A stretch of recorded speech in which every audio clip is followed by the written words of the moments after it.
छोटू चाय वाला। किशनगंज एक छोटा सा गांव था, आबादी ज्यादा नहीं और शहर से दूर। वहां जिले के छोटे अधिकारी भी कम ही आते थे। इसीलिए जब पता चला कि जिलाधीश आ रहे हैं तो गांव में खलबली मच गई। शिवपुर के पुलिस थाने से आकर थानेदार ने पंचायत घर में 2-3 दिन के लिए पुलिस चौकी भी बनाई। थानेदार स्कूल के प्रधानाध्यापक से बोले, सुना है कलेक्टर साहब स्कूल में भी आएंगे। प्रधानाध्यापक ज्ञानचंद समझ नहीं पाए कि जिलाधीश का गांव की पाठशाला में क्या काम है। ज्ञानचंद जी कुछ वर्ष पहले शिवपुर के सरकारी स्कूल में अध्यापक थे।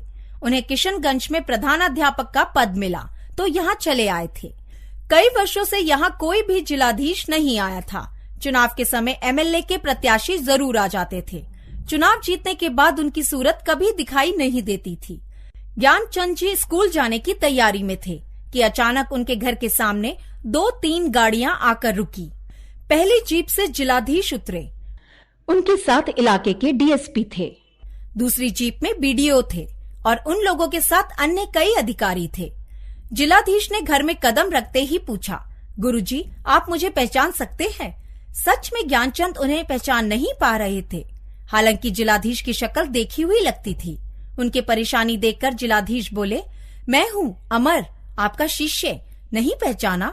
छोटू चाय वाला। ज्ञानचंद जी को अपने कानों पर विश्वास ही नहीं हुआ। अरे अमरनाथ, तुम? आप? वे हकलाकर बोले। जिलाधीश हंसकर बोले, तुम ही ठीक है। बच्चे बड़े हो जाएं तो माता पिता के लिए आप थोड़े ही हो जाएंगे। ज्ञानचंद जी के मन में पुरानी बातें कौंध गईं। वे शिवपुर में अध्यापक थे तो पास की चाय की दुकान में चाय पीने चले जाते थे। वहाँ उन्हें मिला अमरनाथ, जो ग्राहकों को चाय लाकर देता था। सब उसे छोटू कहकर बुलाते थे। हमेशा हंसता चेहरा, सबसे मधुर व्यवहार।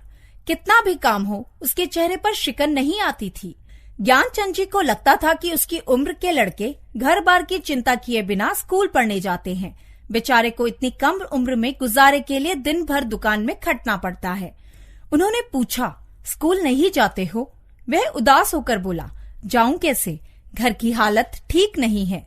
काम करता हूँ तो थोड़ी आमदनी हो जाती है। ज्ञानचंद जी ने देखा कि उसमें सूझबूझ है, पढ़ने की ललक है। उन्होंने उसे घर में पढ़ाना शुरू किया। उन्हें यह देखकर अच्छा लगा कि छोटू आम बच्चों की अपेक्षा जल्दी सीखता है। फिर उन्होंने उसे ओपन स्कूल के लिए तैयार कराया। उसने ओपन स्कूल से 12वीं पास की तो कॉलेज में उसकी भर्ती करा दी। 12वीं में उसके बहुत अच्छे अंक थे। उन्होंने गरीब हुनरमंद लोगों को मिलने वाली छात्रवृत्ति के लिए आवेदन कराया। इस बीच प्रधानाध्यापक बनकर किशनगंज आ गए और छोटू की याद उनके मन में धुंधली हो गई। गुरुजी, छात्रवृत्ति मिलने के बाद मैं आगे पढ़ने के लिए इलाहाबाद चला गया। वहाँ से मैंने IAS की परीक्षा दी और पास हो गया। पहले मैं डिप्टी कलेक्टर बना, इसी साल कलेक्टर बनकर आया हूँ। मैंने पहले आपको 3-4 चिट्ठियाँ लिखी थी किशनगंज के पते पर। पता नहीं क्यों सारी चिट्ठियाँ लौट आईं।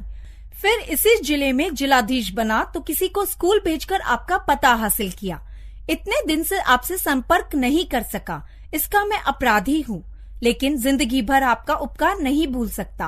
आप ही के कारण मैं यहाँ तक पहुँच पाया हूँ। यह बात मैं हर दिन याद करता हूँ। ज्ञानचंद बोले, मैं निमित्त मात्र हूँ। जो कुछ किया वह तुम ही ने किया। मैं सिर्फ इतना जानता था कि तुम में प्रतिभा है और अवसर मिले तो तुम प्रगति कर सकते हो। मेरी बात सच निकली, इसका श्रेय तुमको ही जाता है। गुरु शिष्य के मिलन को देखकर साथ में आए सभी लोग गदगद हो गए।